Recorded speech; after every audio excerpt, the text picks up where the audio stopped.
Masechet Baba Kama, traité Baba Kama, Dafutret, fin numéro 18, nous sommes à la seconde ligne. Tashma, la Gemara dit, viens, écoute, une braïta qui dit, Tarnegolin, Shayou Mechatetin, Bechevel Deli, si des coqs faisaient des trous avec leur bec dans la corde qui retenait un seau, Venifsaka Hevel, et la corde s'est cassée, Venishbar Adli, et le seau s'est cassé. Meshamim les Ekshalem, ils paieront la totalité du dégât. Shmamina, Betarmei Karazina. Donc on voit qu'on va d'après le début du mouvement où c'était encore en contact avec le corps des coqs. Et là, on répond, Tirgema à Hevel.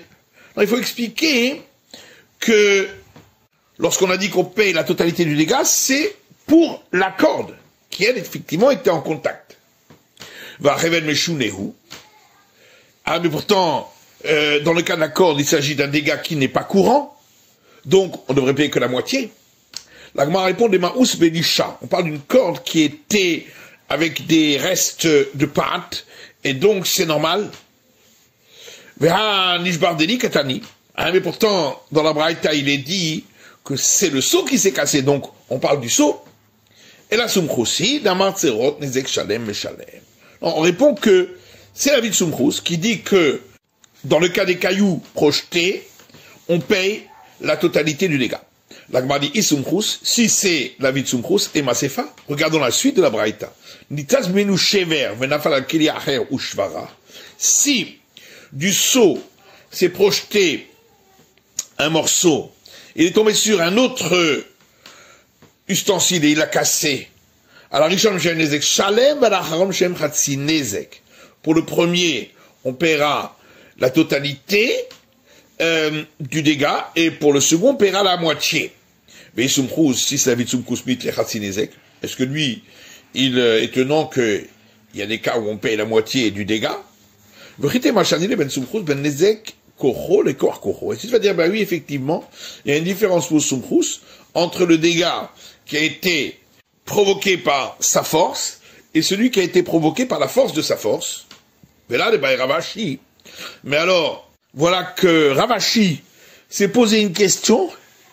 Koarkoho, est-ce que la force de sa force pour le Sumkhous, pour Sumkhous, Kekorodami, est-ce que c'est considéré comme sa force et on paye la totalité du dégât? Olaf Kekorodami, ou c'est pas considéré comme sa force et on paye que la moitié?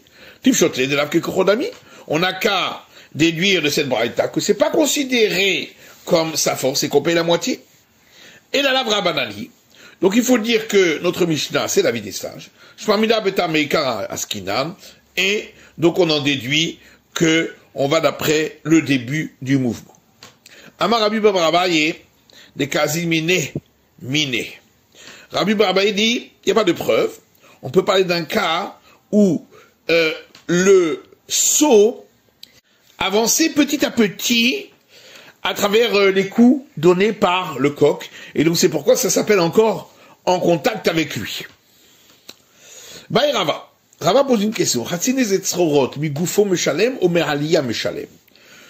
le cas des cailloux qui ont été projetés, où on paye que la moitié du dégât, est-ce qu'on paye avec le corps de l'animal ou avec le meilleur de ses biens? Est-ce qu'on paye avec le corps de l'animal parce qu'on n'a jamais trouvé que pour le paiement de moitié du dommage, on paye avec le meilleur des biens? Odima me aliyah meshalem, ou est-ce qu'on va dire qu'on paye avec le meilleur des biens de parce qu'on n'a jamais trouvé dans le cas d'un dégât qui est habituel qu'on paierait avec le corps de l'animal.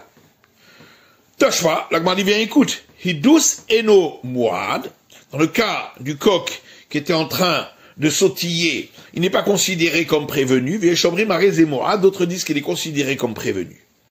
Hidus salkadatar, or, est-ce qu'il s'agit simplement d'un dégât qui a été provoqué par le coq en train de sautiller? C'est quelque chose de normal pour lui. Et là, hidus vehitiz, seulement il faut dire qu'il sautillait et il a projeté des cailloux. Et donc la discussion est la suivante. Mandama enomuad, celui qui dit n'est pas considéré comme prévenu, que ça va migouf au meshalem, ça veut dire qu'il paiera avec son corps. Ou mandama muad, que ça va me'ali à meshalem. Celui qui dit est considéré comme prévenu, c'est qu'il paiera avec le meilleur de ses biens. L'Agmadilo, non, pas du tout. On peut dire que ici la discussion c'est celle entre Sumchrous et les sages. Est-ce que dans le cas des cailloux projetés, on paye le dégât entier ou la moitié? Tachema, viens écoute. Si un chien a pris une galette d'un four, va à Gadish, il est allé près d'un monticule de récolte, va à il a mangé la galette, Vidi est à Gadish, et il a mis le feu avec la galette au monticule. Pour la galette, il paiera dommage entier, va à la Gadish, et pour le monticule, on paiera la moitié du dégât. Pourquoi?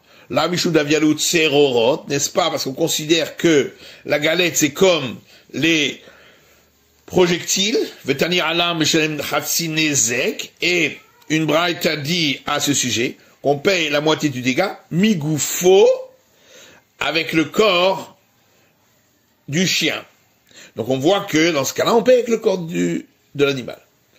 Et la Gemara dit Vetisbera, est-ce que tu crois que on peut expliquer ainsi qu'on parle d'un dégât qui est courant, mais qui est fait avec quelque chose qui a été projeté? Mais Rabbi Lazar, les Exhalem, Migouf et Meashkechan.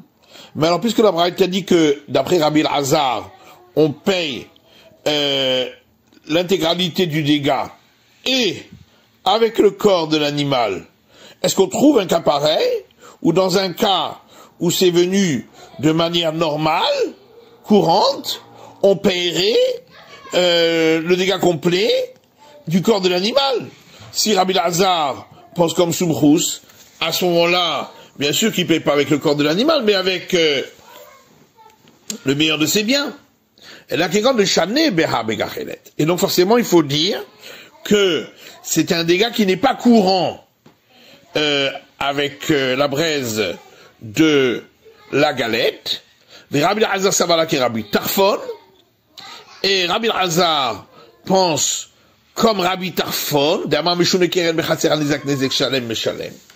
et Rabbi Lazar lui pense comme Rabbi Tarfon qui dit que lorsqu'il y a un dégât qui est fait avec la corne, donc de manière qui n'est pas courante, dans le domaine de l'endommagé, on paye la totalité du dégât, mais on paye, selon lui, avec le corps de l'animal. Donc on n'a aucune preuve pour notre problème. La Gemara dit Velori, c'est pas juste. Pourquoi tu as expliqué qu'on pense comme Rabbi Tarfon? Parce que Rabbi Lazar dit qu'on paye l'intégralité du dégât. Rabbi Lazar, ça a marqué Sumchrous. On peut dire non, que Rabbi Lazar pense comme Sumchrous, Damatzorot Nezek Shalem Meshalem, qui dit que dans le cas des projectiles, on paye le dégât complet. Ça va là que Rabbi Yuda Damatzat Taboul Bimkoma Omedet. Mais il pense comme Rabbi Yuda qui dit que même si ça s'appelle averti, malgré tout, il reste la moitié du dégât à payer comme lorsqu'on n'est pas averti, et donc avec le corps de l'animal. Quand on a dit qu'on payait donc avec le corps de l'animal, c'est sur la moitié du dégât. Rav Sama, Achille et Ravina. Rav Sama, fils de Ravashi, a dit à Ravina, ce que Rabbi Yuda a dit, c'est uniquement dans le cas d'un taureau non averti qui ensuite est devenu averti. Mais ici où il s'agit d'un dégât courant, où on est averti depuis le départ, est-ce que tu as entendu qu'il pense une chose pareille? Et là, Kikama Rabbi Lazar les Exhalem. Donc il faut dire que quand Rabbi Lazar dit qu'on paye la totalité du dégât, qui Gonda Yahed, on parle d'un cas où il a été averti, ou Bakami Flégué, et la discussion porte sur le problème suivant, l'un pense que on peut considérer qu'il est averti concernant les projectiles et on paye la totalité du dégât. Et l'autre considère qu'on ne peut pas s'appeler averti pour les dégâts provoqués par les projectiles, et c'est pourquoi on paye la moitié du dégât. Et la Gemara dit, elle a débarré Rava. Mais alors, concernant la question que Rava a demandé, Yesh Adal Isrorot ou En Adal Isrorot, est-ce que il peut y avoir le titre d'averti concernant les projectiles ou pas? Il est Rabbanan En Adal Isrorot, Rabbi Lazar Yesh Adal Isrorot. On n'a qu'à dire que d'après les sages, il n'y a pas de titre d'être averti concernant les projectiles. Et pour Rabbi Lazar, il y a un titre d'être averti concernant les projectiles. Amarlecha Rava te répondra, Hakim Bayali le Didi, Aliba des Rabbanan, des Pligal et des Somchous. Et la question que je me suis posée, c'est d'après les sages, qui s'opposent à l'avis de Somchous. Avalacha ben Rabbanan ben Rabbi Lazar, que Somchous suira lehu. Mais ici, et les sages et Rabbi Lazar pensent comme Somchous, des Amatzorot Nezek Shalem Meshalem, qui considèrent que pour les projectiles, on paye la totalité du dégât. Et pourquoi ici, les sages ont dit qu'on paye la moitié de Shané Velo Ayaret? Parce que c'était un dégât qui n'était pas courant et il n'a pas été averti.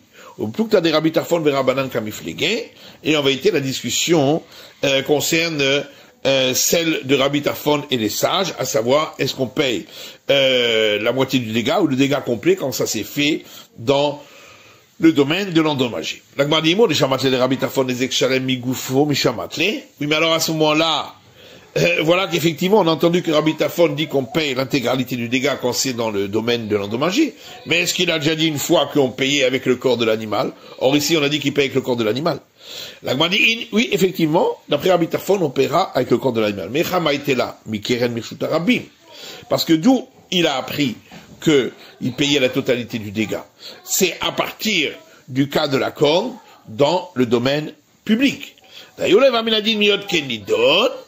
On dira que ce qui a été appris par cet argument a fortiori, eh bien on lui donnera les mêmes règles que celui duquel il a appris, c'est-à-dire qu'on paiera avec le corps de l'animal. Rabbi Tarfon l'était d'ailleurs. Rabbi Tarfon, lui, ne tient pas de cette règle de dire que il suffit de lui donner les règles de celui duquel il a appris. Quand il n'accepte pas de dire qu'il lui suffit de donner les règles de celui duquel il a appris, c'est quand dans ce cas-là,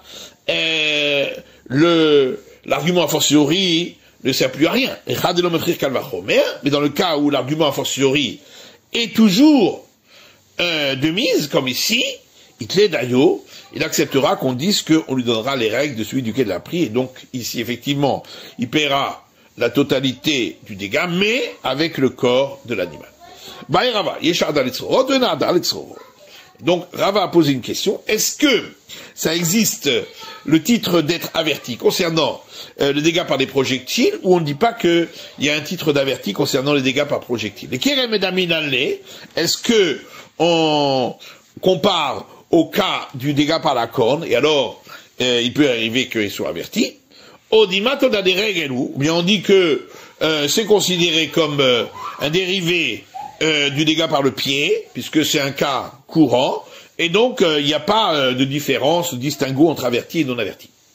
Tachva, la Gemara dit bien, écoute, Hedus et no Muad, Veshomrim Arezé Muad. Une braïta qui dit, si les coqs ont sautillé et ont fait un dégât, c'est pas considéré comme averti, d'autres considèrent que c'est considéré comme averti. Et d'où ça kadatar? Est-ce qu'on va dire qu'on part du cas où il a sautillé? C'est sûr que c'est quelque chose de normal chez lui, donc c'est considéré comme averti. Et là, et 12 véitis, on parle du cas où il a sautillé et il a projeté un projectile. Maïlav, qui compte à Avatlata Zimné, et n'est-ce pas, on parle d'un cas où ça s'est passé 3 fois, ou ben, Kamiflégué, c'est ça la discussion, Marsavaye Shada, ou Marsavaye Nada. L'un considère que on lui donne le titre d'être averti, l'autre dit qu'on lui donne pas le titre d'être averti. Et la Manilo, Zimna, non, la discussion a lieu quand ça ne s'est passé qu'une fois. Plus que t'as des Sumchous de Rabbanan Kamiflégué, et la discussion est de savoir est-ce qu'on suit l'avis de Sumchous qui dit que on paye la totalité du dégât, ou les sages qui disent qu'on paye que la moitié. Tâche pas. La Gemara dit bien, écoute, mais moi j'ai dit la glalim les issa. Et une braïta qui dit, un animal qui est allé à la selle au-dessus d'une pâte. Rabbi Uda Omer, Meshalem Nezek Shalem.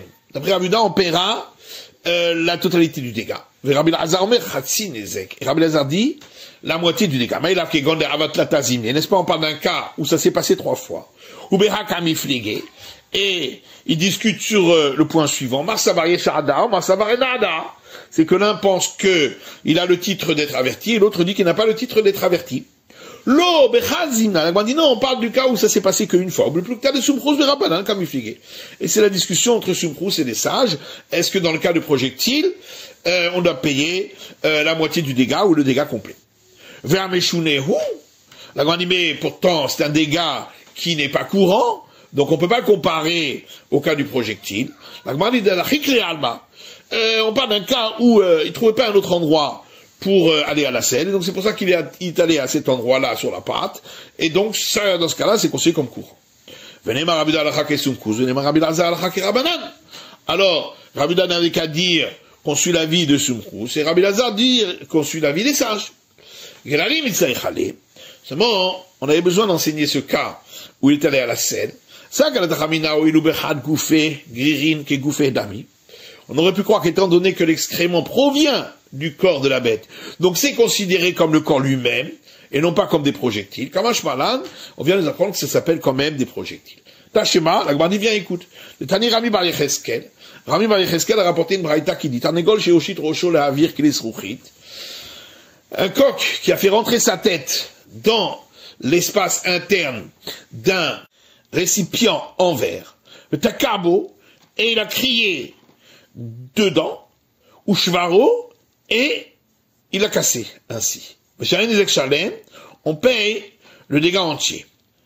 Verma Rav Yosef, et Rav Yosef dit, Amrei Berav, on dit, dans la maison d'études de Rav, Souchet Sanaf, Vechamor Shenahar, un cheval qui a héni, et un âne qui a bray, Shiber et Takelim, et ainsi, ils ont cassé des ustensiles, Meshalem Chatzinezek, qu'on paye la moitié du dégât. Maïlav, qui condamne la tazimné. Et donc, n'est-ce pas, il faut expliquer que la braïta qui a été rapportée au départ parlait d'un cas où il l'a fait 3 fois, et on considère ça donc comme un projectile, ou Be'aka Mifligé, la discussion est la suivante, Marsavar Yeshada, ou Marsavar Enada. C'est que l'un considère que, même dans le cas du projectile, il peut avoir le statut d'être averti, l'autre dit qu'il ne peut pas avoir le statut d'être averti. Et l'Agmadilo Bechazina, donc on peut dire que ça s'est passé qu'une fois. Mais plus tard des Sumchrous de Rabbanan Kamiflegé, et c'est la discussion entre Sumchrous et les sages. Vermeshunehu, l'Agmadilo, mais pourtant c'est un dégât qui n'est pas courant, donc on peut pas le comparer au cas du projectile ou à la discussion entre Sumchrous et les sages. Et on répond des Idbe Bizrani, que à l'intérieur de ce récipient, il y avait des graines, et c'est pourquoi c'est courant qu'il entre sa tête à l'intérieur. C'est la fin de l'étude du Daf Yutret de la feuille numéro 18.